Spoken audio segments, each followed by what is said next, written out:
My brother disappeared on the Appalachian Trail 3 months ago. What came back wasn't him. Kevin was always the outdoorsy type.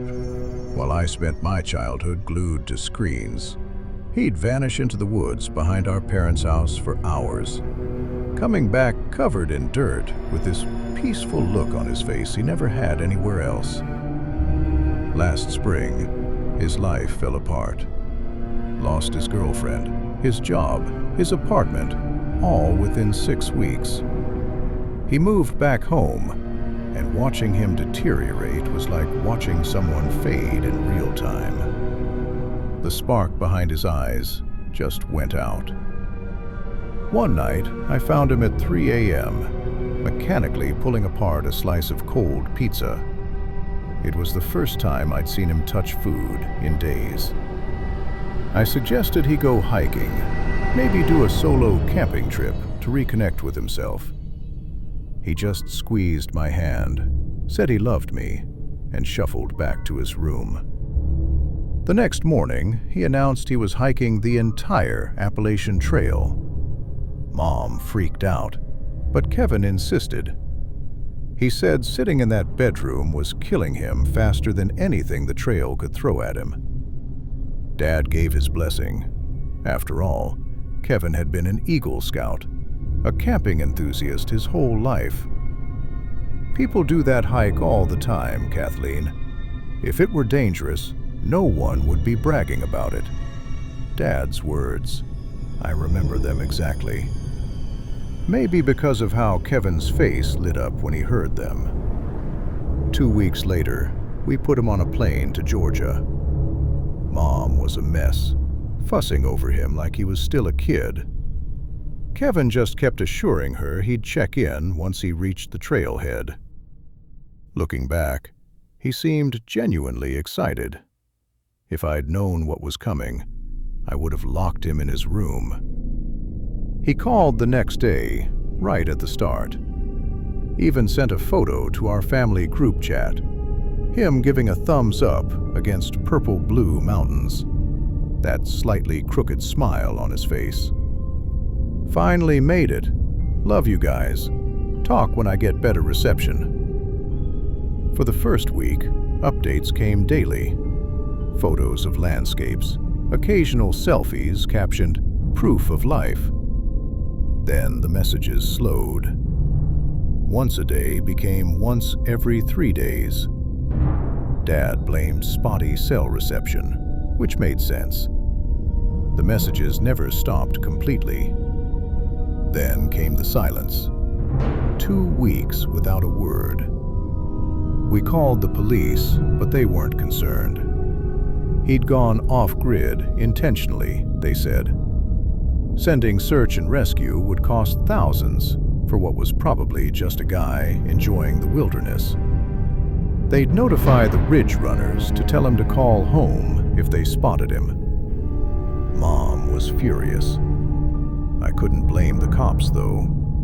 We had no evidence Kevin was anything but content out there. 3 days later, a text arrived.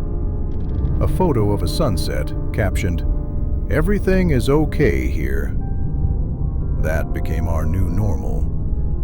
Long stretches of silence, just long enough for Mom to panic. Then a blurry photo with some generic caption. "Look what I saw today," or "Wish you were here." One sleepless night, I started examining the photos. That's when I noticed it. In every photo from before we'd called the police, there was something in the background. A black smudge. Too blurry to make out. Not quite an animal.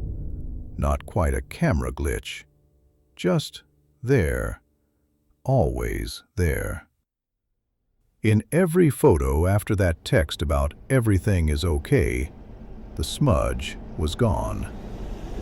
Kevin came home 2 months early, without warning. We were at dinner when someone pounded on the door. Dad answered it. There stood Kevin. His hair hung in long, greasy strings. A patchy beard covered his face. His lips were cracked and bleeding, his gums coated in dried blood. He'd lost at least 30 pounds from his already lean frame. His clothes were caked in filth, his shoes worn through at the soles. But the smell, God, the smell, like rotting meat left in the sun for days. Mom made this strangled, yelping sound and rushed to him. Dad just stared. When Kevin finally spoke, his voice came out dry and raspy, like he hadn't used it in weeks. Mom. That single word, then he collapsed into her arms. There was crying, hugging, a very long shower. But something felt wrong. Kevin barely looked at us before going straight to bed. The next morning, I watched him eat breakfast with an intensity that made my skin crawl. He gulped down massive mouthfuls, barely breathing between bites. Mom kept piling food on his plate: bacon, eggs, toast. He didn't stop until he'd consumed an entire loaf of bread, 2 packages of bacon, nearly 2 dozen eggs. When I tried talking to him, I got grunts and ahas before he lumbered back to his room. This continued for days. Eat, sleep, mumble. After a week, he started communicating again. But it was wrong. Stilted, awkward, unnatural. And his voice, it had changed somehow. Still his voice, but with something underneath it, like someone trying to harmonize while he spoke. He moved differently too. His knees seemed locked, his gait stiff and lurching. He refused to see a doctor. The smell never went away. No amount of showering could mask it. I tried to rationalize it. Isolation, malnutrition, maybe some wilderness parasite. I almost convinced myself. Until last night, I couldn't sleep. That gnawing fear in my gut hadn't left since Kevin returned, keeping me awake most nights.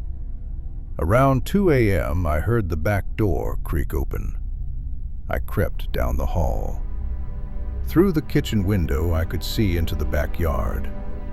Kevin was on all fours, his body twitching violently like every muscle was spasming.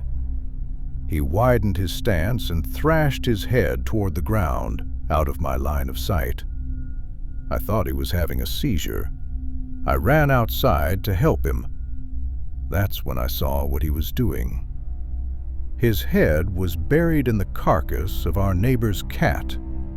He was tearing into its small body, blood streaming between his teeth. The animal had been dead for at least a day, bloated, eyes dull and cloudy. Kevin reached inside the body cavity, stripping off pieces of muscle and tendon, slurping them up the same way he'd eaten Mom's cooking.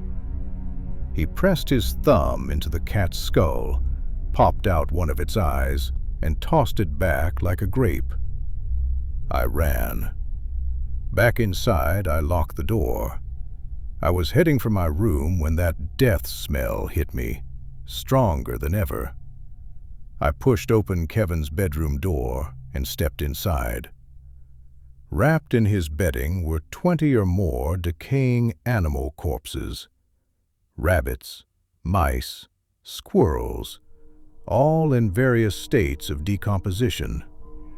I turned to run to my parents' room, to wake them, to call someone, anyone. That's when I saw Kevin through the kitchen window, drenched in blood, staring directly at me. His head tilted at an impossible angle, vertebrae straining under the skin of his neck. He lunged at the window. I screamed. My parents found me in the hallway, sobbing and shaking. I told them everything. Dad rushed outside, but Kevin was gone. We called the police. They suggested a mental breakdown, maybe a brain parasite from the trail. But I know they're wrong. Whatever that thing is, it's not my brother. My brother left for the Appalachian Trail and never came back. That black smudge in those photos, it was hunting him, and it succeeded. It killed my brother. Somehow his body walked home, but Kevin died out there in those mountains. The police are looking for him now, but they're searching for a disturbed hiker who needs help. They don't understand what they're really looking for.